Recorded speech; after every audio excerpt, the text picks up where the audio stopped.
Hello, everybody, and welcome to a special Packer Viking Week episode of this ridiculous show. Got a special guest on today. I'm going to keep this pretty short. I just wanted to say a couple quick things before we jumped right into the conversation. So quick, in fact, that I just now realized that I'm wearing a green sweatshirt in front of a green screen, so this is going to be hilarious. Kind of a weird Packer Viking game this week. It's the first time since I want to say 2006 that neither the Packers or the Vikings are above 500.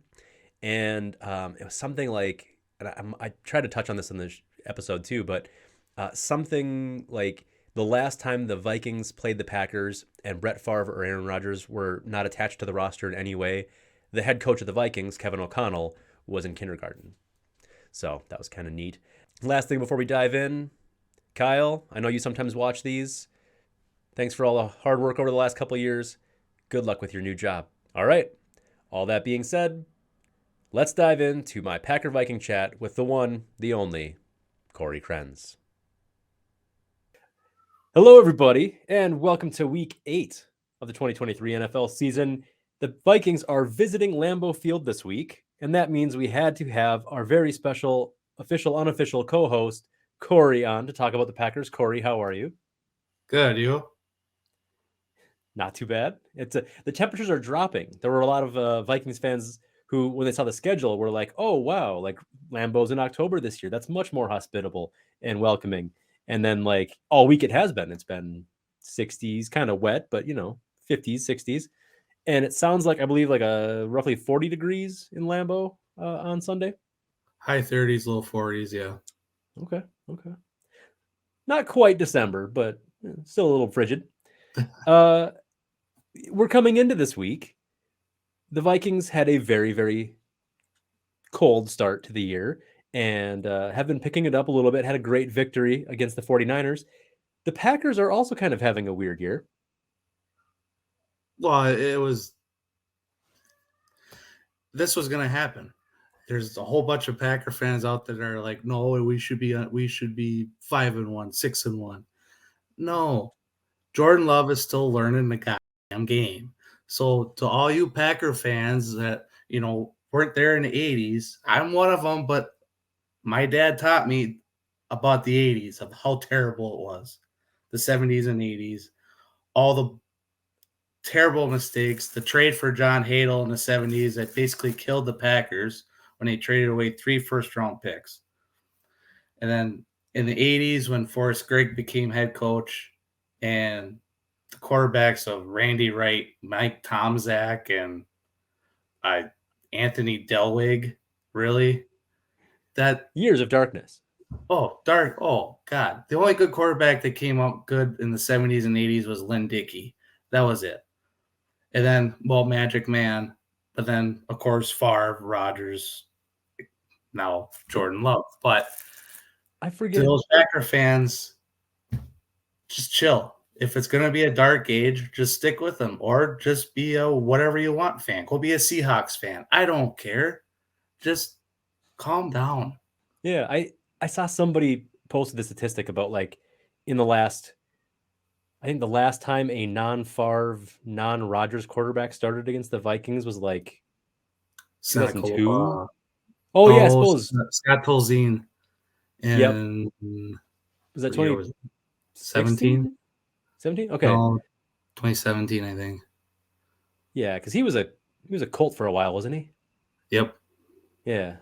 So it doesn't happen often, and really, I mean, since 1994, 1995, 2. it's been 2. My goodness, you guys have had Hall of Fame quarterbacks for a long time. Yeah. So Only it's 2. yeah. Well, but Well, so that was the 3. thing. All of our memorable life, like since 88, 89, that's when we came onto the earth, and to only have memory of really 2 quarterbacks under center, it's weird to have a new starting quarterback. And yeah, similarly, somebody did a similar thing, not even close to comparable, but like this year was the first time, or no, it was last week for Jefferson's first game on the IR. It was the first time that Justin Jefferson, Adam Thielen, or Stephon Diggs hadn't been on the field since like 2014 or something. it's just kind of weird when these new eras start and you look for those names on the field and you don't see them. I realized we dove right in because I was so nervous about making this thing work.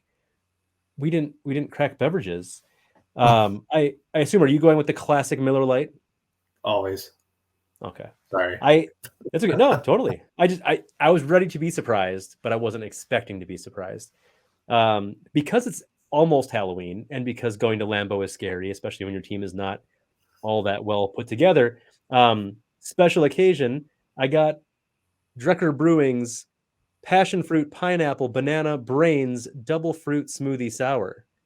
It was a little, it's spooky. It's kind of a horror thing. There's a skull. I think these are maybe some bats up here. I can't really tell.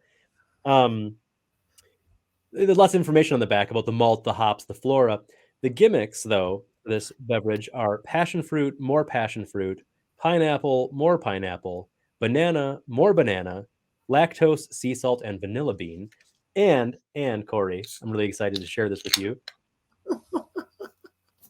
My friend Andy went garage sailing and got me this sweet Viking mug. So I'm going to pour this in this real quick. Oh my goodness. It looks like orange juice.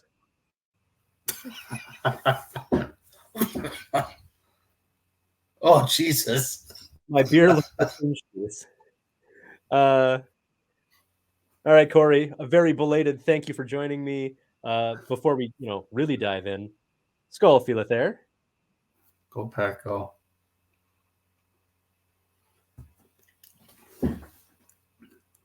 Dude. I love sours in general. This is just a smoothie. It would be like if you made a smoothie, but instead of using water, you just used like a light beer. That is so. I promise we'll talk football again in a second. But Drekker was the brewery that Rob, another guest on the show, recommended from Fargo, North Dakota, and that's back when I was being really, really trying to stick to like Viking themed beers or Viking themed breweries, and very limited selection made it all the way over here to the west side of Wisconsin. And now that I kind of like have switched to meads as a gimmick for the year, I just found out that one of the local liquor stores has like a whole Drekker section, a direction. Anyway, Drekker, delicious. I would say this is something for people out there who maybe want mimosas with their breakfast. This would suit you well. Okay. Coming into this week, the Vikings are pretty healthy, the obvious exception being Justin Jefferson being on IR. But really, even injuries to the offensive line, Dalton Reisner stepped right in. Corey, last I heard, your star wide receiver, Christian Watson, was also questionable. He practiced yesterday, so I think he will play on Sunday. Usually, like on Thursdays, if they don't practice, that's a good suggestion that they're not going to play. So I expect him to play. Hopefully, Love will throw it in a place where Watson won't get hurt like that. Aaron Jones was back last week from a hamstring for the first time in a week or two, right? Yeah. And they're taking him kind of easy. He should be able to play on Sunday. Hopefully, they give him the ball. Run the ball a little bit, maybe. I don't know. I don't know what LaFleur. Possible to run on him. But that leads me to my last question for you about injuries. The offensive line is super banged up, right? Like just decimated. Yeah, it's a shit show. Rasheed Walker at left tackle. That's just not working out at all. I don't know why they don't put Josh Nijman back at left tackle. I mean, he replaced Bakhtiari when Bakhtiari was out. I mean, he did well. I don't know what Josh did, if he ran over Buckkus's cat or something, or pissed off LaFleur. It just baffles me. He's not hurt, so I don't know. And then you got Josh Myers at center. I mean, when he went out against Denver and they put Zach Tom at center, they ran the ball pretty damn good. For five straight plays, they ran the ball pretty damn good. But then Myers was fine. They put him back in, and then, yeah, it was back to Dillon getting stopped right at the line, and my Garrett Bradbury is a better center than Josh Myers. I mean, good God, Josh Myers can't block worth a damn, and it's Which you just say pissing me that, off starting. and in years previous, I would have been like, oh, that's a low blow. This year, Garrett Bradbury is one of the few centers who has not given up a pressure. I'm trying like really hard not to brag because like your offensive line is a intensive care unit. But the Vikings, for the first time in I feel like a decade, have an offensive line that's rating well, that like individually and as a unit, which is weird because like the ground game has not really been getting going, and they're like one of the. It's weird to say that they have a good team going, and it's weird to say that any offensive linemen are keeping Kirk safe, given his how often he gets hit. But Darrisaw on the left tackle, and I feel terrible. I forgot the right tackle just now. Brian O'Neill, the right tackle, and Bradbury, the center, are all rating really well. Reisner's in at guard, and so I'm really excited about the Vikings offensive line compared to the Packers defensive line or offensive line. And then the Vikings defensive line, DJ Wanham is kind of making some splash plays. Davenport played for I think 15 minutes, and those were really fun 15 minutes. But Danielle Hunter currently leads the league in at least tackles for a loss and sacks, I think, right now. Very quietly because he's doing it in a season where TJ Watt and who's the Raider? Crosby and Nick Bosa, I guess, are all having great years too. Danielle Hunter leads the league in sacks and tackles for a loss. So with the Packers offensive line being banged up, and with Jordan Love really seeming to like deep shots, deep drops and taking shots down the field, maybe more aggressively than he should. I like the Vikings' chances of getting some success with the pass rush, but do you think Jordan Love can connect on some of those deep passes maybe a little bit more against the Vikings' somewhat beatable secondary? I'll hang up and listen. No, because it's not worked at all so far. Threw one to Watson against the Raiders. Well, Watson could have at least tried for it. And then the one last week at Denver with Torrey, that was just that was just playing hero ball. And Dillon was wide open on the other side. And no. So far, like this year, when he's gone deep 3 times, they've all been interceptions. So I have no faith in that right now. But he's learning. Mm-hmm. So I don't know. He can't just give up right now. So he's just learning. So we'll see what happens. You know, because you were in the fantasy draft, you know that I'm high on the Packers offense this year. And that the chain of pain that was created when I wanted to get Christian Watson and someone beat me to him, then I tried to, I guess then you tried to get Romeo Doubs, but I got Romeo Doubs because he was my fallback plan. And I'm pretty sure, I haven't checked recently, I still have him and I'll hold him till the end of the year. Because I do think with Jordan Love, the Packers offense can be fun. I like the aggressiveness. I like the passes he tries. Obviously, if I were a Packer fan, I'd want him to complete more of them. So I think my hopes remain high for him. I don't know. I mean, it's so tough when you're like, well, Favre and Rodgers figured it out, and naturally this guy is too. I don't know if he'll ever be at their level, but I think he'll be a starting level quarterback for a while. I mean, how do you feel about him? Like prospects long term, more than just this year. I mean, we'll see how this year goes, and I'd say he'd still be the starter next year. If it's not improving or whatever, maybe they go in free agency for a quarterback, or if they go with Sean Clifford, I don't know. We'll see. But I think Jordan will get it under control. The only thing that what sucks for Jordan, though, Aaron Jones got hurt against the Bears, hamstring. And then Bakhtiari, I don't know. His knee went to hell again, I guess. But I don't know. I'm done with Bakhtiari, honestly. I mean, it's been he should be done with football. Years. Like, Yeah, it's been 3 years, and if your knee is not good at all anymore, just hang it up. Stop For your own holding us health. Yeah. hostage. Yeah, or stop holding the Packers hostage.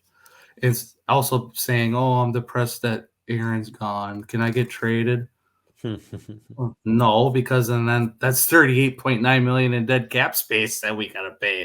So no, uh, I'm just, and then a week later praising Jordan in practice. That's just because your buddy's not there. Come on, David. Just Ooh, just be David. done, huh? Dropping the first Oh, names. why? I'm so sad. Oh, my buddy's in New York now. Like what? Then Goot should have did the trade where you could have went with then. I don't know. I mean, God, that guy. Rodgers must be I'm a just done. great friend to be able to sway this many people to follow him places. To everybody I but don't know. Devontae. He must be the weed guy. I don't know. The back. Ayahuasca or whatever. Oh yeah, yeah. He brings the ayahuasca back for everybody. Really holds the locker room together, tripping and puking with your teammates. Yeah. Quick aside. Do you miss him at all? Who? Aaron? Yeah. No. Yeah. I have not talked to a Packer fan yet that was like, God, we never should have let him get away. No one. Like not a single hot take. I haven't heard anybody that I know say like they miss him. We'll close with a big picture, little picture. Big picture, the Vikings got a much bigger, or they have a much better chance, I should say, at the postseason because they won and all like the big league names lost this last week. I think currently the Vikings are an 8 seed. They're a wild card seed if the playoffs started today, and they don't. Which is just crazy to have the year start the way it has. Coming into this week, it's, we just beat the 49ers. That should be a comforting thing. But instead, I just feel like we used up all of our magic pixie dust on one team, and now we're going to Lambeau to play a team that also is, really desperate for a win. We're watching the Lions run away with it right now. So I'm nervous about this week's game. I'm nervous about the entire season. Honestly, there's just this weird energy. It feels kind of like the being lightheaded after the wild ride that last year was, where everything fell the right way. This year, everything's falling the wrong way. And when that happens, you start to get, like Danielle Hunter has quietly been fighting for his contract for a while now with the Vikings. And Justin Jefferson, despite having a couple of years, lots of people are worried. And I think they are manifesting the fact that he's going to want a new contract soon, which he hasn't said anything publicly. I mean, like, there hasn't been any rifts, but you worry that there could be, especially when things start going poorly. And there's a lot of conjecture that Jefferson wants to know who his quarterback is going to be for the next 4 or 5 years before signing an extension. So the Vikings have all this stuff going on. Kirk Cousins is an unrestricted free agent at the end of the season.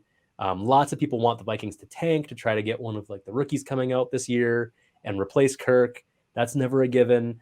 I kind of want him to at least re-sign Kirk because why wouldn't you?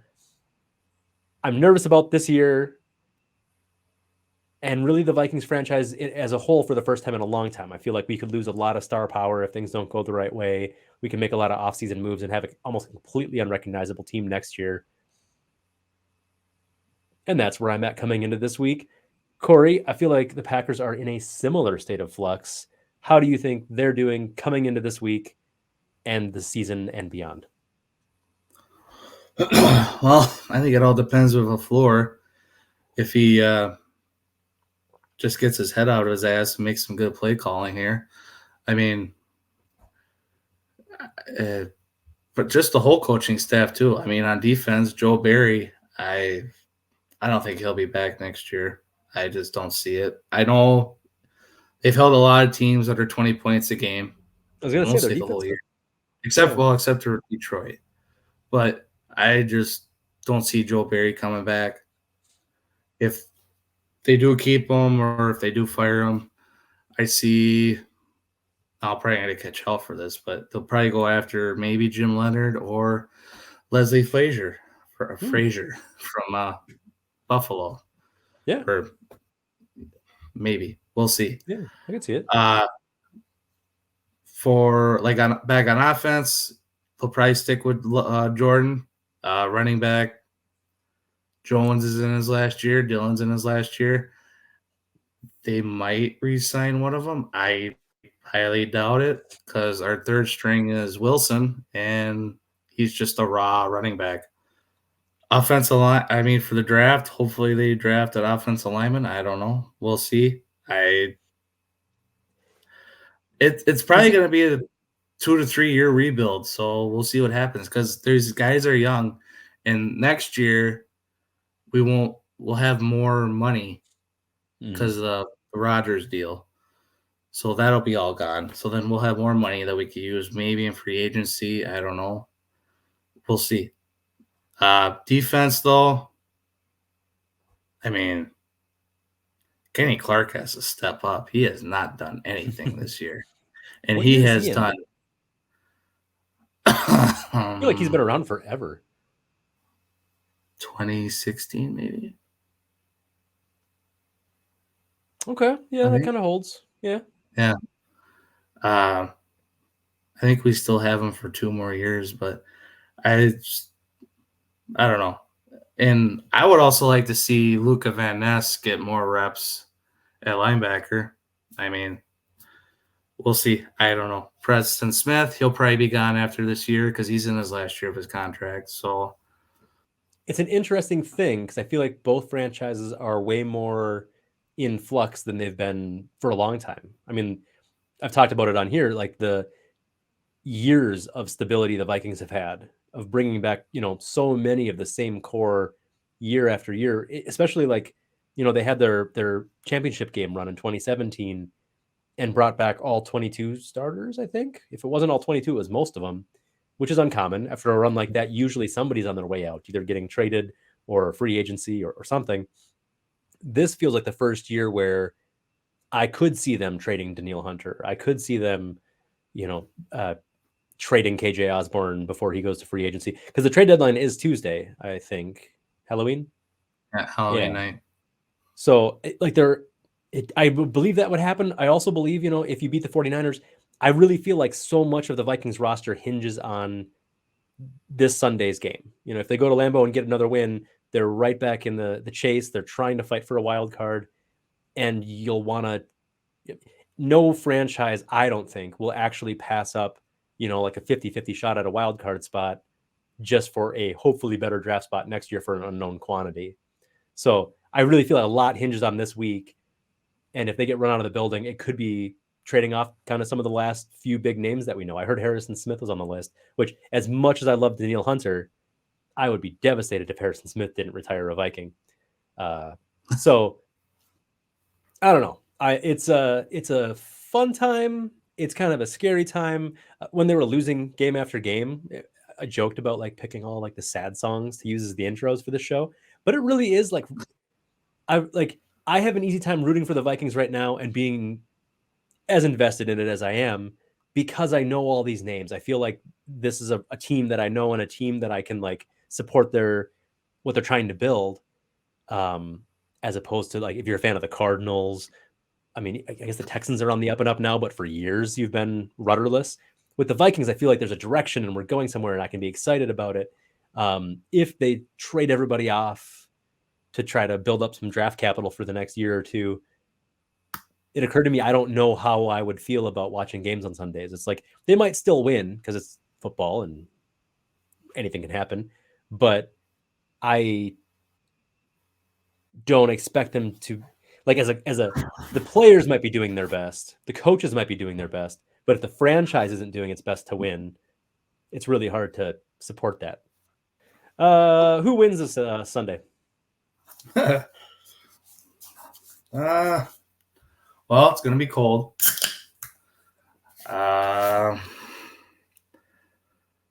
Geez.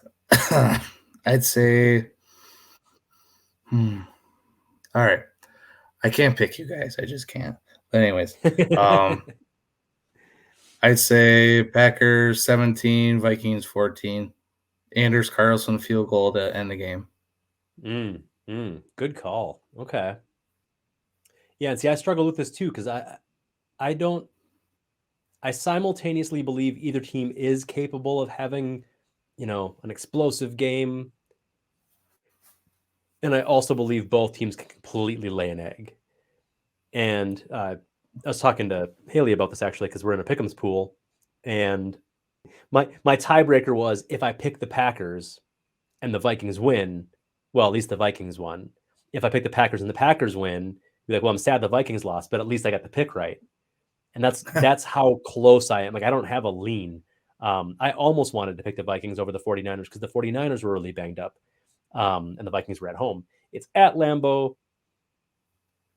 I think the Vikings might be riding a bit of a high from beating the 49ers. I believe the Packers get it done, but I think the Vikings should get it done. I think they are the better team, the healthier team, the more veteran team, but you just never know. You're speaking like a true Viking fan.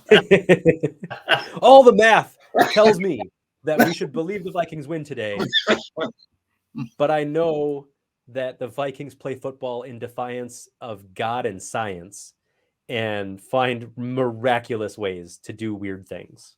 So I guess what I'm calling for is Packers win in overtime. The Vikings get a big stop in overtime. The Packers punt it away. Vikings muff the punt. And the Vikings lose 17-23.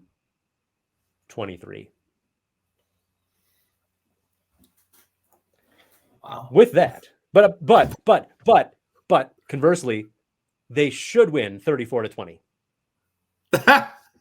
I don't think they will, but they should. One of the two will happen. Corey, thank you so much for joining me again. I'm going to cut this up. I don't have my timer. Oh, 30 minutes on the dot. That's a perfectly functional episode of a show. I got some recognition. Corey, thanks for joining me. Drekker, thanks for this delicious double fruit smoothie sour. If anybody out there is looking for a mimosa in a can, this is what you're after. Thank you, Andy, for the mug. It suits the decor perfectly. Enjoy the game this weekend, everybody. Have a safe and happy Halloween. Skull feeleth there. Go back, go. There you go. Thanks for watching.